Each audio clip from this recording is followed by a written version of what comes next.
for you. Josh, what is on your mind? Thanks, Jen. 2 questions. First, after the Rome meeting, since the war began, has China provided any military or economic aid to Russia or expressed any specific intentions to do so? I'm not in a position to confirm or detail any intelligence from here at this point in time. Okay. Moving on to the Russia-Ukraine talks. What does the U.S. see that would be a sign for optimism that some kind of ceasefire could be reached? In which carrots, in which sticks do you think Putin is most responding to, if that's the case? Sure. Well, as you've heard us say in the past, we certainly will continue to support the Ukrainian participation in these talks and conversations, as long as they choose to continue to participate in them, of course. And we are trying to boost them by providing a range of not just economic and humanitarian assistance, but military assistance that we believe strengthens, their position in these talks. Our view continues to be that despite words that are said in these talks or coming out of these talks, diplomacy requires engaging in good faith to de-escalate. And what we're really looking for is evidence of that. And we're not seeing any evidence at this point that President Putin is doing anything to stop the onslaught or de-escalate. But that is really what we would be looking for. Go ahead. Thank you, Jen. To follow up on the Rome meeting, what are the consequences for China if they do aid Russia?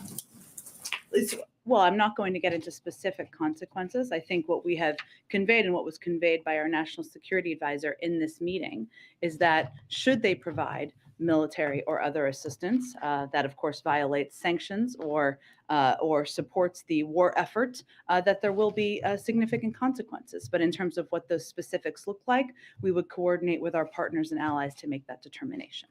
But Jake Sullivan certainly communicated that there would be consequences. Yes, as we have also said publicly a number of times. Okay. And then is there anything you can share about the president's potential potential trip to Europe in the next couple of weeks, who he might be meeting with, and really what the point would be of going to Europe? Sure. Well, we are, of course, closely engaged with our NATO partners and European allies, as you've heard us say a number of times, about the next steps in diplomacy, whether that's providing additional humanitarian or security assistance or the mechanics for future conversations. But there's not been any final decision about a trip, so I don't have anything to preview about what that would look like if you were to take a trip. Thanks, Jen. Go ahead. Thanks, Jen. The president said back in February that the U.S. would respond forcefully if Americans were targeted in Ukraine. Brittney Griner was killed over the weekend. One of my colleagues was injured today. We're still waiting to hear if he's okay. So what is that response going to look like? Well, let me first say, your colleague Benjamin Hall, I know there's not final reports yet, or we would wait for your news organization to confirm those, but our thoughts, the president's thoughts, our administration's thoughts are with him, his family, and all of you at Fox News as well. In terms of specific actions, I think you have seen the president lead the world in putting in place consequences, putting in place repercussions and steps in response to the actions of Russia, the brutal actions that have certainly impacted Ukrainian people and now have certainly impacted some Americans. But in terms of next steps or what the next consequence would be, I don't have anything to preview for you at this point in time. But we've seen the president been so far unwilling to draw a red line on the kinds of atrocities that we're going to watch from the sidelines. I mean, we've seen maternity wards being bombed, illegal weapons being used, pediatric hospitals being targeted. President Obama drew the red line for Syria at chemical weapons. So is there any thought process about what we're willing to watch happen before Well, Jackie, I think it's important to reiterate as often as we can that what we're seeing is horrific, what we're seeing is barbaric, and the steps that the president has taken and led the world in taking have essentially led the Russian financial system to be on the brink of collapse. We have provided more military assistance to the Ukrainian military and the Ukrainian government than any other country in the world, and more historic assistance than any other year to Ukraine in history. And we're doing that so that we can support them in this difficult moment. So I would say that at this moment in time, we have been hardly on the sidelines. We have been leading this effort around the world to respond to every step and every escalatory step that President Putin and the Russians are taking. Isn't there concerned that if we don't draw the line at something like chemical weapons, that it'll make it easier for malign actors to use them in the future because they'll just go unpunished? Well, Jackie, I think that you heard the president say on Friday that there would be severe consequences and the world would respond if they were to use chemical weapons. And what we have been doing over the course of the last several weeks, if not months, is providing as much information to the global community, to the media, and to others about what to expect. And when you have President Putin suggesting and Russian officials suggesting that the United States and Ukrainians are the ones who are working on a chemical weapons program, it's clear that this is a pattern that we have seen in the past of them trying to set up a predicate for their own actions. But what does that end up looking like if the world responds? Because so far we've heard the president talk a lot about what the U.S. is not going to do in terms of, not wanting to trigger war with a nuclear power. But do we believe that Putin is, a rational kind of person who, would pay attention to something like that? I mean, he didn't need provocation to, invade Ukraine. Why wouldn't we think that he would just create a pretext that is fabricated for something like that?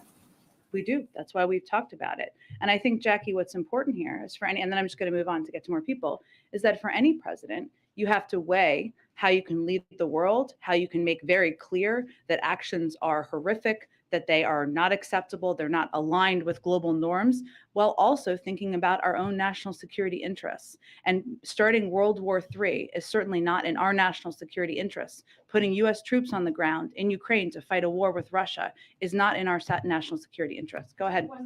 I just have to move on because otherwise I'm not going to get to enough people. Go ahead. Just you said though about misinformation in Twitter, Yeah. Because last year the president worked with Twitter specifically to address misinformation on vaccines, called it a wartime effort.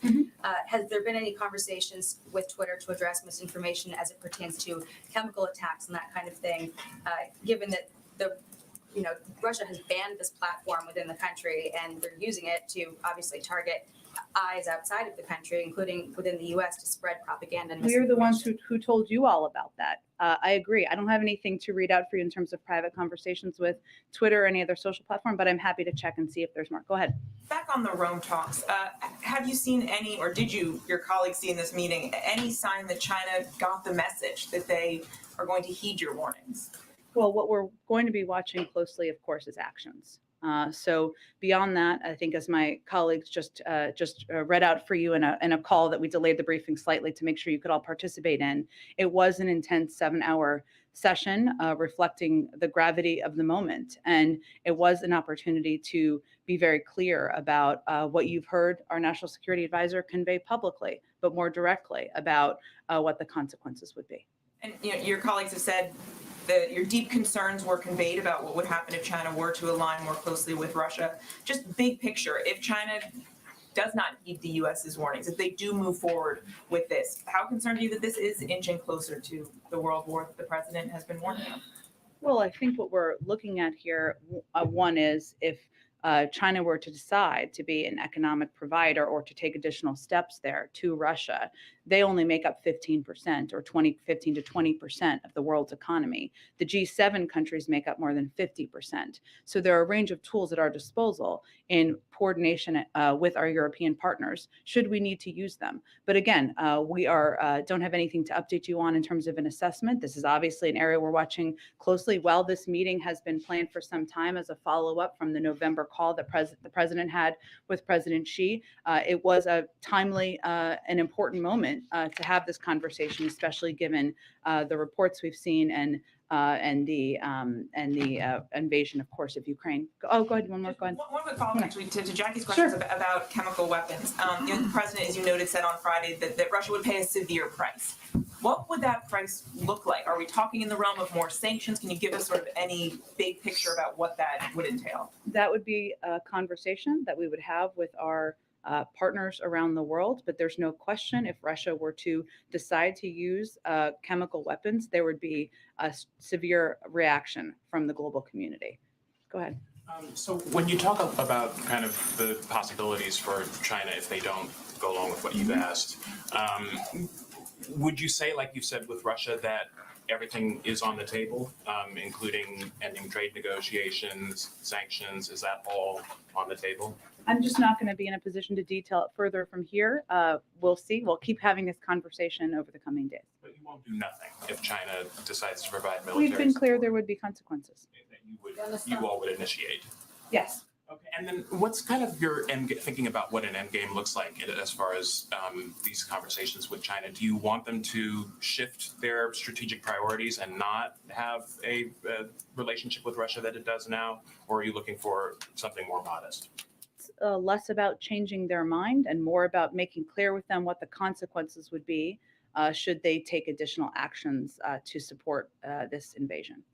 Go ahead. And the additional $200 million in security assistance Yeah. the president signed off on this past weekend, an official said that part of it would go to anti-armor and anti-aircraft systems. I know the Pentagon says it's still kind of in process right now. Are we talking about weapon systems that have already been delivered, or is there consideration of new types of weapon systems in this tranche of funding? It's a good question, Phil. My understanding, and just to give you all more detail, this weekend, as I think you all saw, we announced, and I think that's why you're asking, the president authorized an additional $200 million of security assistance, which utilizes the maximum amount of funding available to provide Ukrainians with the type of weapons they are using so effectively. It's really a continuity, as I understand it. Let me double check this for you, of the type of weapons that they have been using very effectively on the ground to push back on Russia, both in the air and on the ground.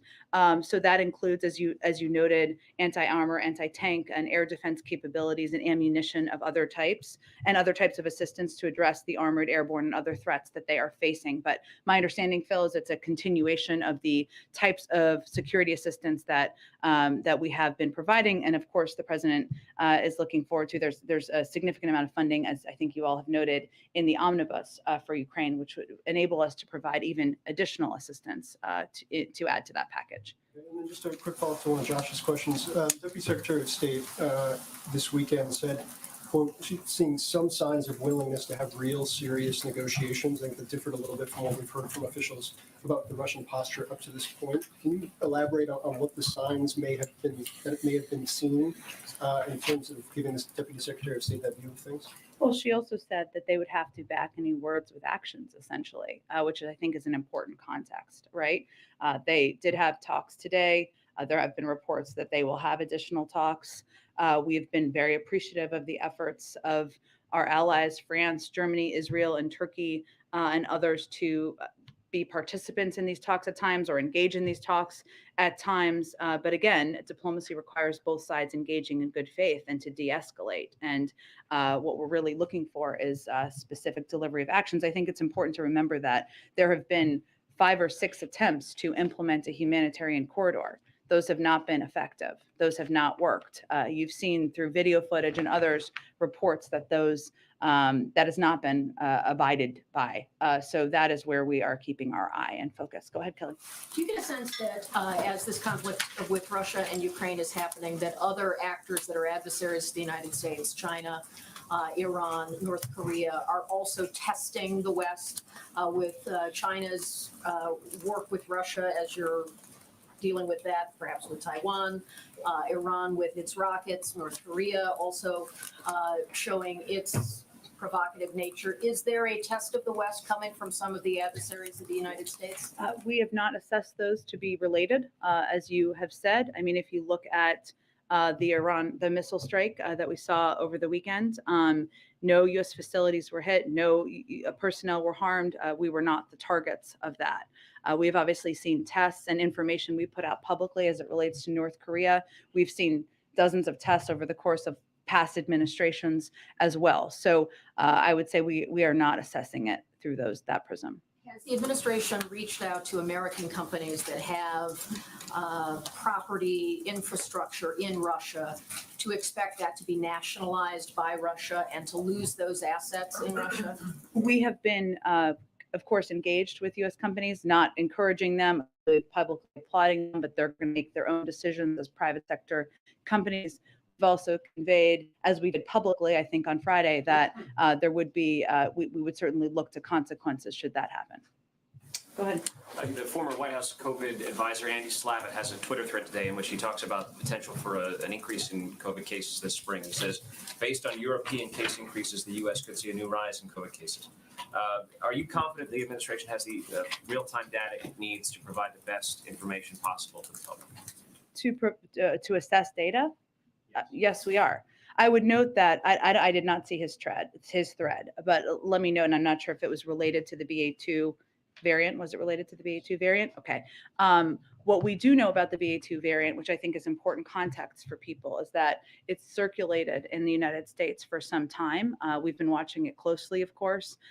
We currently have about 35,000 cases in this country. We expect some fluctuation, especially at this relatively low level, and certainly that to increase. I would also note that while BA2 is a more transmissible version of Omicron, the tools we have, including mRNA vaccines, therapeutics, and tests, are all effective tools against the virus. And we know because it's been in the country. And so as we're watching, and I think a lot of the reporting has been about, of course, the UK, but also China. And China has a zero tolerance policy, as you all know, but they also did not conduct their vaccination and booster campaigns with mRNA vaccines. So that is important context too, as you're seeing the impact. What I would note, just to go back to your earlier part of your question, is that we are still pressing. The place where it is concerning is the fact that we need additional COVID funding. And we have talked about this. We talked about this a little bit in the past, but last week, all running together. But without COVID response resources and additional money,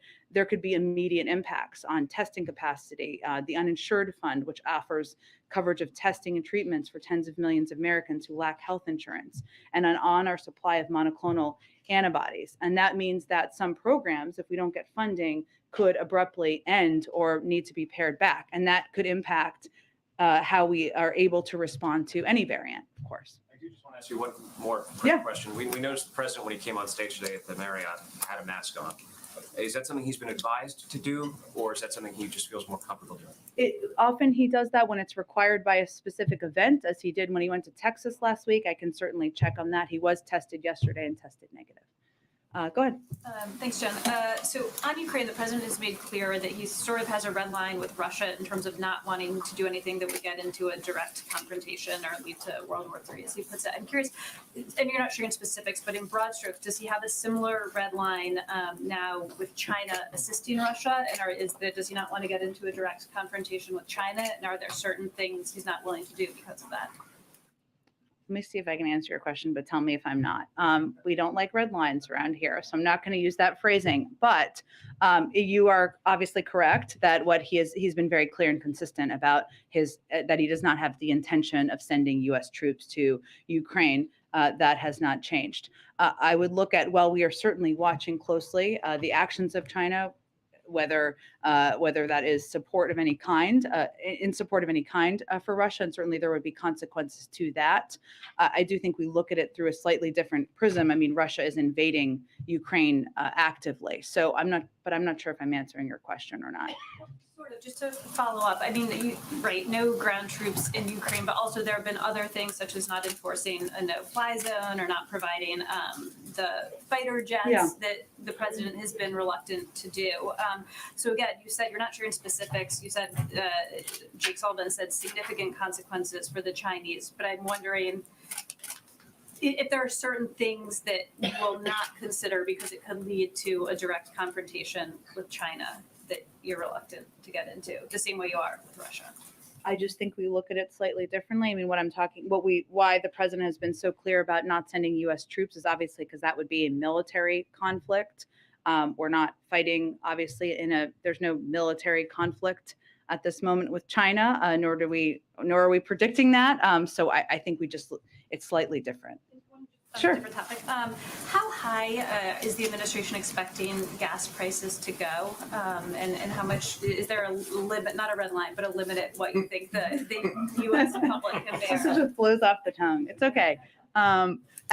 So it's a good question. I don't have a prediction from here in terms of what it could look like. There are outside predictors, of course, and obviously what we're trying to do is mitigate the impact. And you've seen, of course, the price of oil go down a little bit. And the president will continue to look at a range of steps that he can take, whether it is engaging through his team or through even himself personally with big global producers, or it is looking at a range of domestic options.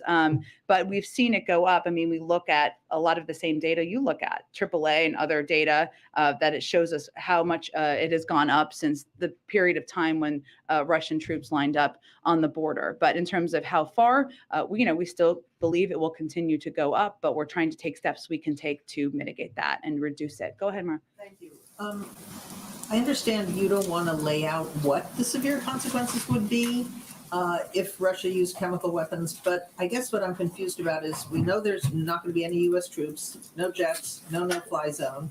Other than the things you've already done, which you have already described as severe, could you give us some examples of what more you can do since you've ruled out all these things? Just when you talk about severe consequences, what does that mean, given that we know what it doesn't mean? Sure. I understand your question. I'm just not going to outline that from here. Those are conversations that will continue to happen with our national security team and with our partners and allies around the world. You're asking us to believe is that there are severe consequences that you haven't used yet, but that are not on the no list. Correct. Okay, but you won't tell us what kinds of things those might be. We're going to have those conversations privately through our national security team and with our partners around the world. But do you, I guess what I'm wondering, what about the argument that there just aren't any more severe consequences for you to use because most of the severe ones you've ruled out? That's inaccurate. Go ahead. Just on the Fed nomination. Yes, Does the White House have any assurances from any Republican senators that they would support Sarah Bloom Raskin's nomination? And did Senator Manchin give the president or anyone in the administration a heads up about his opposition to her nomination? I'm trying to figure out if that was a surprise. Sure, I understand your question. We were aware of his position in advance of Senator Manchin's announcement. She is one of the most qualified individuals to ever be nominated to this position. And so where we are now is our focus is on continuing to work with Chairman Brown to garner bipartisan support. But I don't have anything to read out for you on that front at this point. How did Senator Manchin make you aware of his opposition? Was there a call to someone in the White House? Did the president know? What did that look like today? I'm just not going to detail more specifics. Okay, and just one last question, if you don't mind. How is the administration preparing to respond to the potential supply chain shock, posed by China's decision to lock down the tech production hub in Shenzhen? So we are, of course, monitoring this incredibly closely, and our team is quite focused on it. What I will say is that because of the steps we've taken and a number of steps we've taken to better prepare and strengthen the supply chain, we feel that that has helped us, will help us sustain.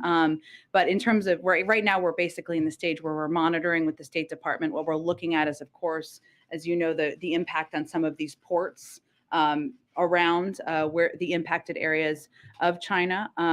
And we know here that, of course, our port action plan and the work of our supply chain disruptions task force, that we have a strong inventory that we can rely on. It's about 90% of goods at groceries and drugstores are in stock currently. And we've also reduced the number of import containers sitting at the docks for over 9 days by over 60%. But in terms of specific impacts of ports in China, we're monitoring it. And we don't have a new assessment at this, in addition, up-to-date assessment, I should say, at this point in time. Go ahead. Thanks, Jen. Isn't the U.S. assessment, just to be clear, that Russia is deliberately targeting civilians in Ukraine? Well, this is part of our assessment and review as we're looking at how whether we will designate as a war crime. And we look at this through a legal process internally, obviously the targeting of civilians. And we have seen a range of very concerning video reports, would be categorized in that through that as in that phrasing, but we have a process that we're still working through here. Last week at a briefing, you told us that us as reporters should, quote, not focus a lot of our conversations about the future of the United States importing oil at this point from Venezuela. Mm-hmm. Were you ruling out that the U.S. would import oil? I'm saying it's not an active conversation at this time. Hi, thanks. Does the White House have any reaction to Jenny Thomas acknowledging that she attended the January 6th rally? I do not. And just kind of on that, does her attendance there raise any kind of concerns about the independence of the Supreme Court, potential conflicts of interest, anything like that? I just don't have any more comment on it at this point in time. Go ahead. Hi, Jen. For the second time in 2 weeks, a group of hundreds of Haitian migrants has landed by boat in the Florida Keys. Given the surge we saw last year in Del Rio of Haitian migration, what is the administration's reaction to these landings? Are there any plans to send any assistance either to Haiti or Florida? I'm sure we can get you an update on the humanitarian assistance we provide directly to Haiti. We are the largest, if not one of the largest providers of humanitarian assistance in the world. In terms of the individuals arriving, I think in Florida, as you said, I would really point you to the Department of Homeland Security. We are still applying Title 42, and so that applies no matter which country you're coming from. Go ahead. Hi, the president of Colombia said last week that he had offered President Biden the possibility of supplying more Colombian oil to the U.S. as an alternative to Venezuelan oil. Is that an option that the White House is considering? We are continuing to talk to a range of producers on the importance of maintaining global supply. This is not, as you know, about just the supply in the U.S., but about ensuring there's supply for the global market. And we do appreciate our partnership with Colombia, and President Biden did discuss a range of issues like economic recovery, energy security during their conversation. But beyond that, I don't have an update on what that might look like. Say that is under active consideration. Again, they had a wide-ranging conversation, a very constructive conversation. This is really about supply in the global markets, but I don't have an update at this point in time.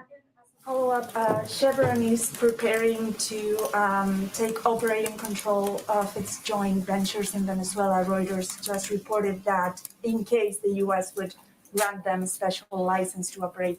Is that something that's on the table? I think I just answered it a few minutes ago. Go ahead. Go ahead. Yeah, thanks, Jen. You said earlier in the press briefing that quote, nothing has been decided about President Biden traveling to Europe. Can you confirm that such a trip is under consideration? We discuss a range of ways and mechanics for engaging with our friends and partners around the world, but I don't have any more specifics for you at this point in time. And this morning, Leader Schumer and Speaker Pelosi announced that President Zelensky of Yeah. Ukraine will be delivering an address to the full House and Senate on Wednesday morning. What's the White House reaction to this address? Are there any concerns that the White House has about the Ukrainian president speaking directly with Congress as opposed to the White House on its various positions and requests? We speak frequently with President Zelensky. The president spoke with him, had a lengthy conversation with him directly on Friday, and we're in touch with Ukrainian government officials nearly every day, not every day. We certainly support leaders in Congress inviting him to address a joint session. And I would again reiterate that there's strong bipartisan support for Ukraine, for the leadership and the bravery of President Zelensky, and we'll all look forward to watching his speech on Wednesday. And then finally, on Sarah Bloom Raskin and Senator Manchin's announcement that he doesn't support her confirmation, does the White House still see a path to getting her confirmed in the evenly divided Senate? We are going to continue our work with Chairman Brown to garner bipartisan support. But again, she is one of the most qualified individuals ever to be nominated to this position. So that's where our focus is. Still and believe Yes. that you can get her confirmed? Okay. That is where our focus is. We wouldn't be pushing for bipartisan support if she wasn't still our nominee. Go ahead. Two questions on WNBA star Brittney Griner. Last week, you had said you couldn't comment on the case. Is there any update you can give now on the efforts the administration may be taking to secure her release? We do not have a Privacy Act waiver. And does the White House have any reason to believe that Griner is being used as a political pawn by the Russian government, or does the administration see this strictly as part of the Russian criminal justice system? We just can't speak any more to the reports of this case. Go ahead. Thank you very much, Jen. We'll come back to you. Go ahead. Thank you. On a possible trip to Europe, is President Biden considering visiting maybe perhaps the Ukrainian border and visit refugees, Ukrainian refugees, like other foreign leaders are doing? Is this something he would like to do? I just don't have anything more on the reports. We have a range of conversations with our NATO partners and European allies about the next steps in diplomacy, but I don't have anything to confirm for you in terms of the And reports. just one more, not just China, but some of the biggest countries in the world, like India or Brazil, some countries in Latin America, like Mexico, they are not part of this economic warfare against Russia. Is this something that undermine the effort from this White House and European countries? I would say it doesn't undermine our efforts. We've been working to build a global coalition far beyond the G7 and our NATO partners and had a great deal of success in that. And every country has to decide where they want to stand, where they want to be as we look and the history books are written. Go ahead. I think we got to move on. Who gets to get around? Do you Okay. just believe this economic pressure will stop Vladimir Putin from his invasion? Well, I think as we've seen, the impact of the president's leadership on the global stage and the economic consequences that have been put into place have led Russia and the Russian economy to be on the brink of collapse. And there's no question that over time that will have an impact. Go ahead. Thank you.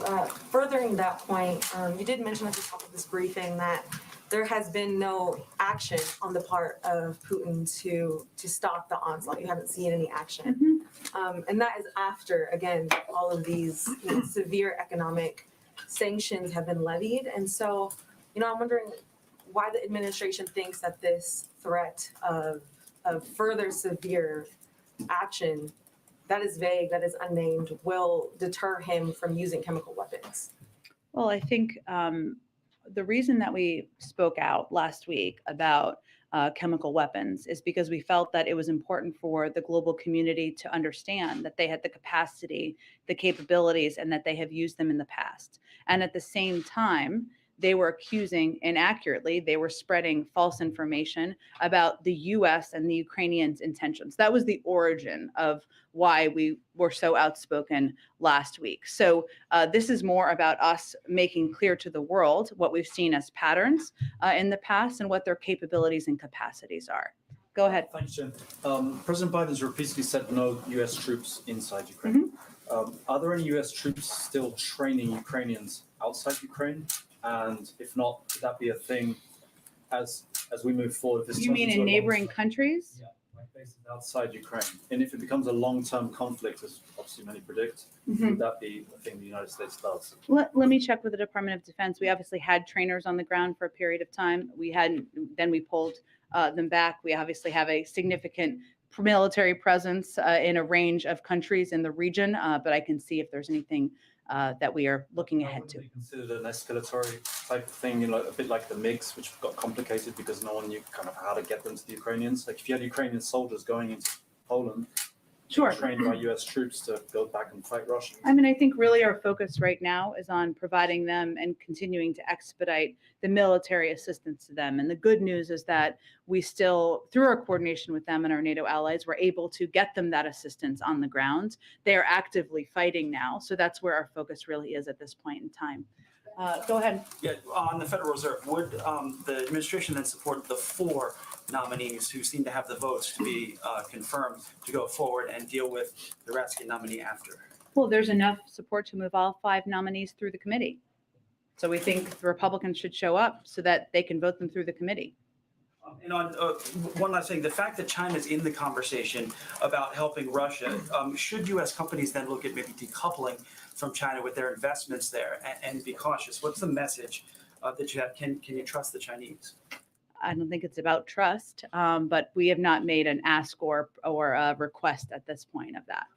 Go ahead. Jen, thank you. At the Democratic retreat in Philadelphia last week, some of my colleagues were hearing a lot from Democratic lawmakers who want the president to do more by executive action, whether it's on immigration or whether it is on some of the other priorities of the administration. Did he have any conversations with the members there about possible further executive actions? And is there anything else that you're hearing from the members and those meetings with the Black Caucus and other members of Congress in the last week or two that may be coming forward? Well, I would say all of these members can speak for themselves on what they're interested in and what they're requesting from the president and from this administration. We have a range of executive authorities. The president does, I should say, has a range of executive authorities. I think there have been some reports about some that are under consideration, including one on policing, which we have talked about a bit in the past. So sure, we still continue to consider what steps we can take through executive actions, even as we work with Congress to see what we can move through there as well. I take it there's no update beyond the legal review continuing on the student loan? question. I don't have an update at this point in time, no. Go ahead in the back. Go ahead. Thank you. Okay, and then I'll go to your friend Thank next to you you. very much. On North Korea, it is reported that North Korea's ICBM launch is imminent. Do you have anything on the North Korea's imminent launch of ICBM? I don't have anything on that report. I've not seen that report. What I can tell you is that, as you know, last week we proactively decided to reveal information publicly about recent tests and share it with allies and partners, as well as Congress. We have seen North Korea escalate its testing in different periods over the last 4 presidents. And this time, North Korea hid these tests, unlike the fanfare over past tests. But I don't have anything to predict in terms of the future. I said I'd go ahead. Japan and some of the other treaty countries are increasingly alarmed after Afghanistan and this recent situation. Could you let the Japanese government know that the security treaty will be honored? And then second, for those of us that were embedded during the war, the whole situation with Afghanistan is quite personal. There's a large number of our people that helped us that are still left. Could you just update us on almost 6 months, whether they'll be able to come back?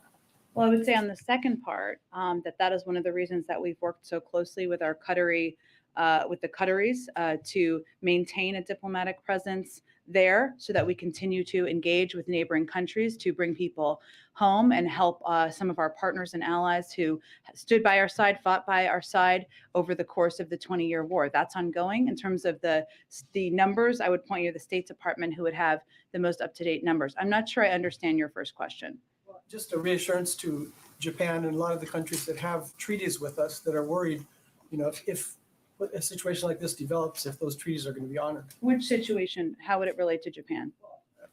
Afghanistan is long partners of ours, and so the whole situation that's happening now, Taiwan, there's a great concern that if you have a treaty and it comes to a difficult situation, whether it's really going to be honored. We've never stepped back from the commitments we've made under the Taiwan Relations Act, and the president stands by those.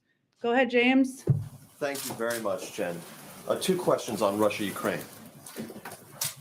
Prior to February 24, the president, our NATO allies, and the EU were embarked on a deterrence project.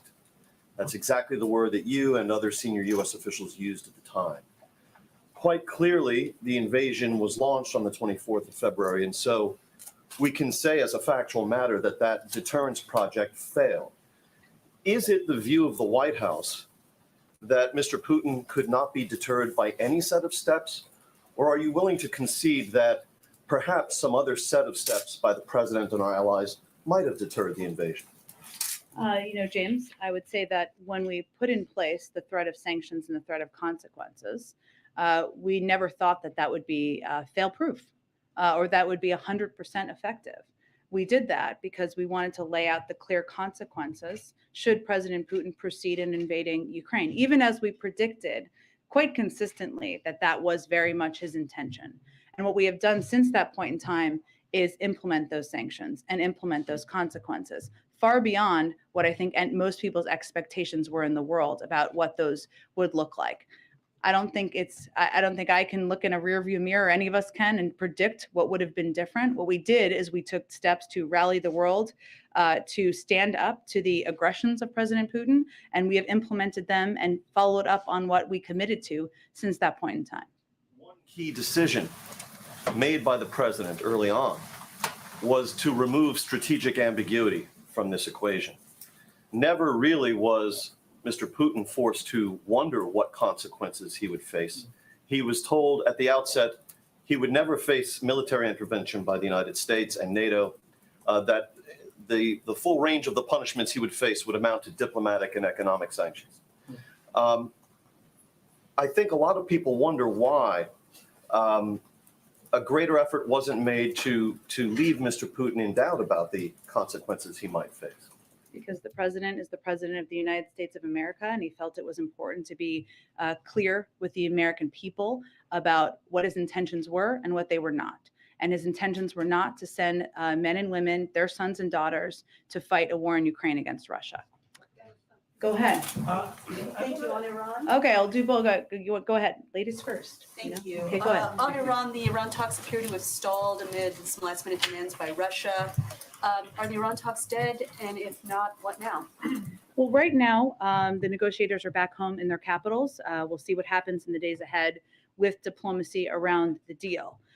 We continue to believe that, obviously a diplomatic path forward is the best path forward, but this is a natural part of the process. It is also standard for the most difficult parts of the conversation negotiations to be happening at the end.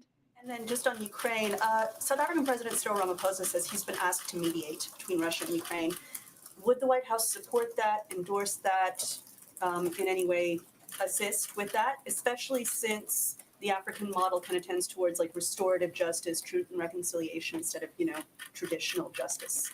I'm happy to check with our national security team on his role. What I can tell you is that there have been a half a dozen global leaders who have been meeting with both the Russians and the Ukrainians and engaging, of course, directly through diplomatic channels and trying to come to a diplomatic conclusion here. We have been engaged directly with them on the front end and back end of those conversations and encourage them to also make sure they are engaging with the Ukrainians and not just the Russians. But I will check if there's any specific. This offers. I'm happy to check specifically, but again, there's a range of countries that are already playing this role. So go ahead. Go ahead. With the COVID fund, thank you, by the way. Sure. With COVID funds falling off the omnibus, and it may take a bit, Congress kind of bank for that to get done. Has the White House ask changed at all? Have they come back to, lawmakers and said, hey, well, it's going to take a while, we need more, or it's a different place? I'm just curious now that. You mean in terms of asking for less money or something like that, or or more money? What is the timing? Yeah. And does the timing change the needs of the White House?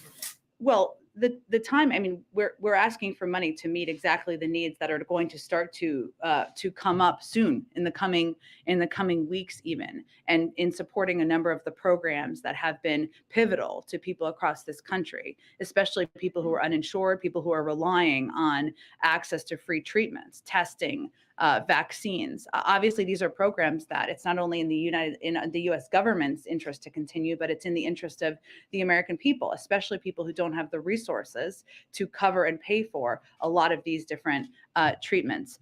We had requested $22.5 billion, I think you're aware, for immediate and urgent COVID response needs, because that is the funding we felt we needed. That does not mean it would cover the needs in forever. That would just be the needs we have at this moment in time. So these conversations are still ongoing with leaders in Congress. We are, but we want to be very clear about the fact that some of these programs could abruptly end and be pared back without additional funding. You mentioned the uninsured with the HRSA program that reimburses for uninsured funds. You guys previously said that would end this month. Is that timeline still there? I mean, You mean if we don't have funding? Is it still the end of the month they shut that down? A lot of these programs could end quite abruptly, so it could. But I will check and see if that specific one would. Go ahead. Title 42, two related questions. Yeah. One of them, Democratic senators and congresspeople and activists were criticizing the president during the campaign. He said that this Trump-era policy was inhumane, yet he's keeping it even though the country's opening again. But then a few days back, the CDC decided to let unaccompanied minors in. So the fear is that this is going to make a lot of parents just send their children by themselves and lead to another humanitarian tragedy at the border. Well, I would say first, I mean, as you've noted, the CDC makes determinations about Title 42. I think as it relates to the recent decision, I'd have to talk to the Department of Homeland Security specifically about that and how they're applying it or implementing it.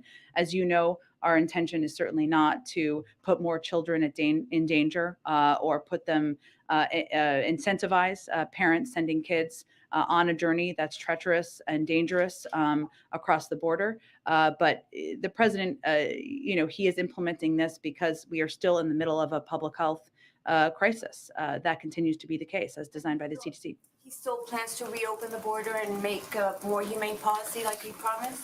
That is what he proposed on his first day in office, and we were very supportive of the efforts in the Senate to do exactly that. And just because it's not done yet, it doesn't mean that we aren't going to stay at the fight to get exactly that accomplished and done.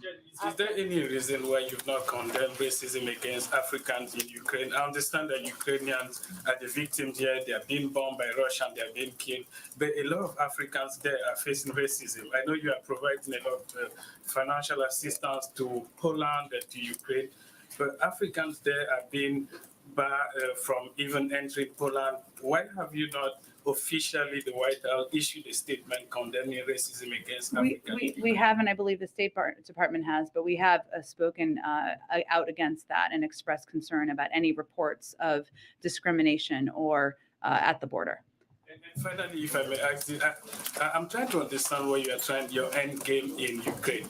You are not going there. You are not sending troops there. There will be no flight zone over Ukraine. And will it be a fair assessment to say that you are pushing these guys to commit suicide, knowing that Russia has a superpower and eventually it will capture the main cities, Kyiv and Kharkiv and all the cities around there? What's the end game? Well, the end game is really a question for President Putin. We have completely crushed his economy.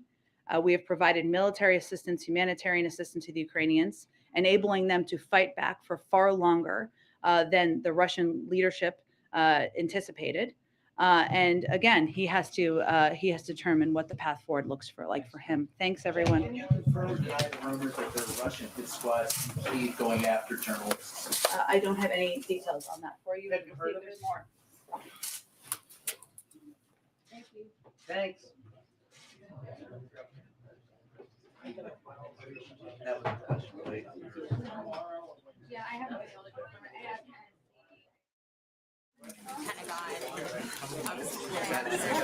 My guy's in Pentagon said yes, and that he was a target. And that's like, yeah. I hadn't heard that. I heard from a Pentagon liaison to a few Russian sources, but I don't know.